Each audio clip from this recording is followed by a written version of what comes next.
talking about last week, the rights of the neighbors. I want you to tell us why did you choose to talk about this topic, and if there's any significant event or something that happened that made you think that this is a very important topic at this time. Yes. أعوذ بالله من الشيطان الرجيم بسم الله الرحمن الرحيم الحمد لله رب العالمين والصلاة والسلام على أشرف المرسلين سيدنا محمد وعلى آله وصحبه وسلم. In the name of Allah, the most gracious, the most merciful, all praises due to Allah, the Almighty, the Lord of the world. May Allah's peace, mercy, and blessings be upon His final and last messenger Muhammad, and may Allah's peace and mercy be upon you, brother Osama, and all our dear brothers and sisters who are watching us right now. As you mentioned at the very beginning, this comes as an extension actually to what we have already talked before. And this is actually comes as part and parcel of the role of Islam in the life of humanity and the life of all people. Because as I always say, it's very important to start by putting things into perspective. And it's always important to remind ourselves of the fact that Islam is the religion of life. Islam is a religion of life construction. And part and parcel of this construction is the construction that Islam pays close attention to when it comes to the construction of our relationships. And one of these defining relationships is the relationship that a Muslim have with his neighbors, whether they are Muslims, as mentioned in the very beginning, or non-Muslims.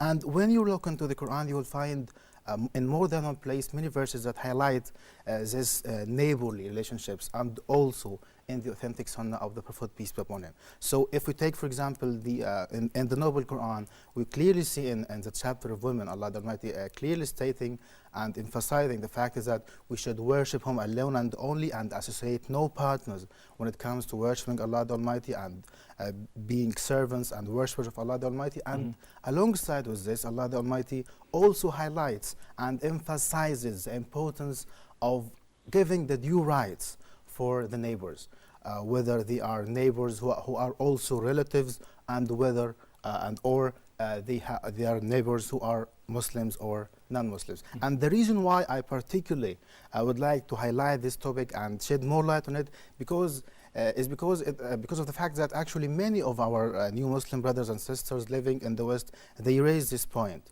So what should be the defining character of my relationship now with my non-Muslim neighbors? So it's very important also to highlight a very important fact here, which is who exactly is our neighbor. Because many people would think that, and it would occur to their mind that what Islam refers to by a neighbor is only the very close, for example, neighbor who lives next door. This is not the fact. Islam actually tells us that we should attend and fulfill these rights to the neighbors who are number 40 in all directions. Number 40? Number 40, yes. 40? Yes.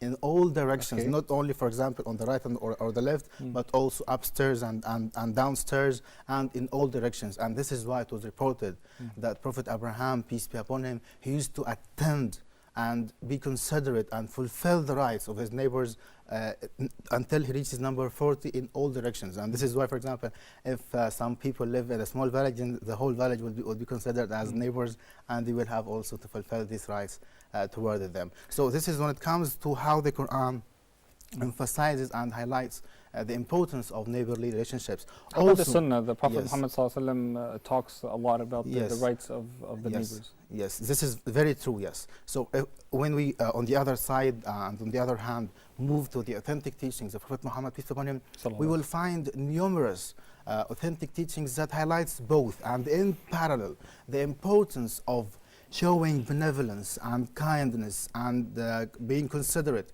to our neighbors, and in parallel to this and on equal footing, warning us against causing any harm or any inconvenience to one's neighbors.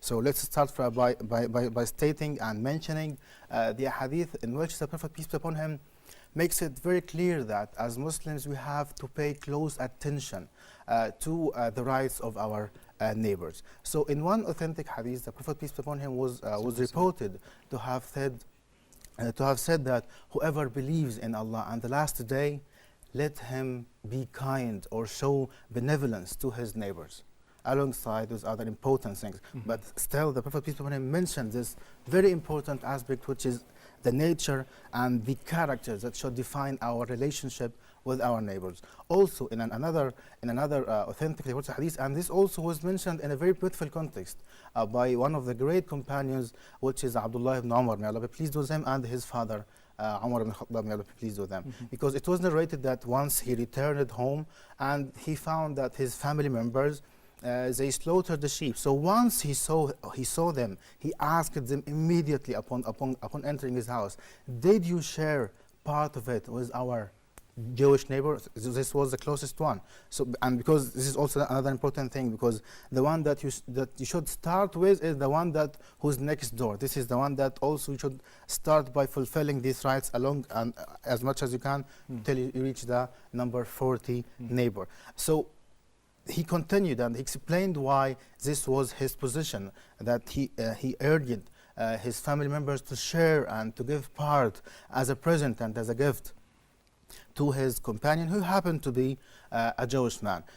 And he went on to say that because I heard the Prophet, peace be upon him, that the Archangel Gabriel have been constantly reminding me and urging me of fulfilling the rights of my neighbor. So much so, or until the level that I thought that he would raise them to the level of kinship and also give them the right to be heirs to the patrimony that the deceased person would leave behind.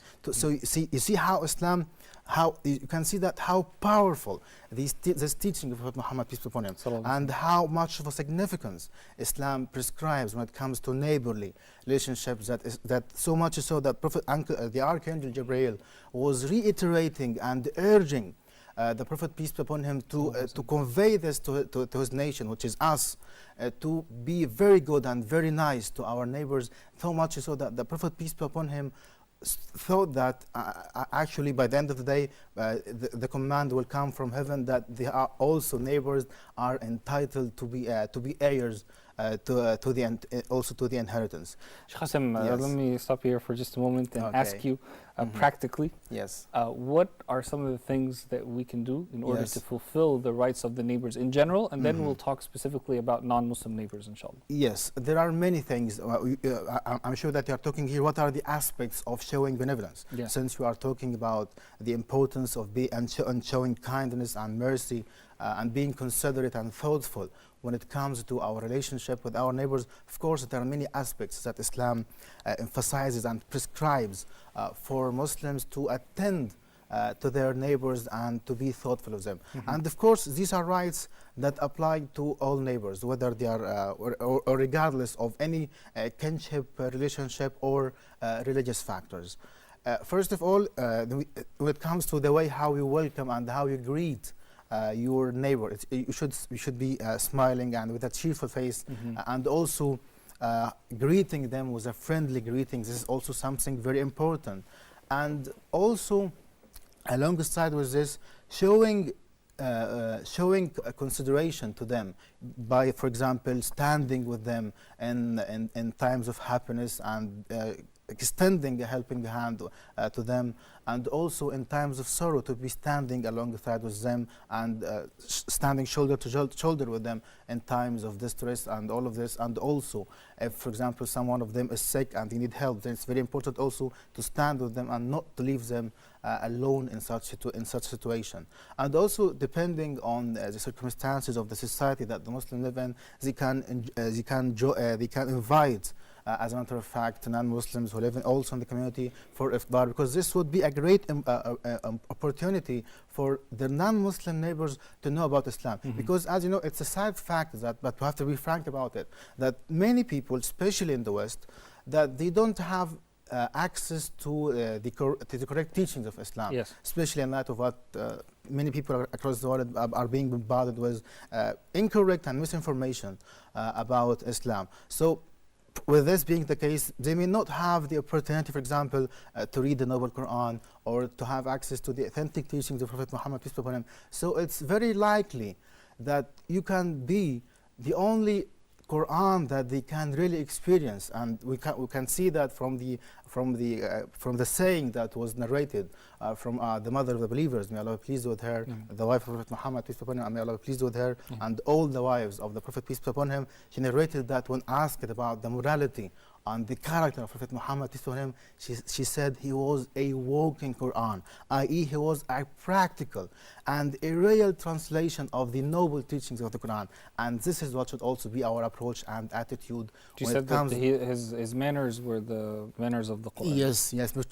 I.e. he was a practical translation of the teachings of the Quran when it comes to applying to the teachings of Islam into real life. So this is why when it comes to what I always say, to be ambassadors for Islam and for the authentic teachings of Prophet Muhammad, peace be upon him, is being a living image of the teachings of Islam. Jazakallah khairan. Huda TV's social media sites are the best way to contact us from anywhere around the world.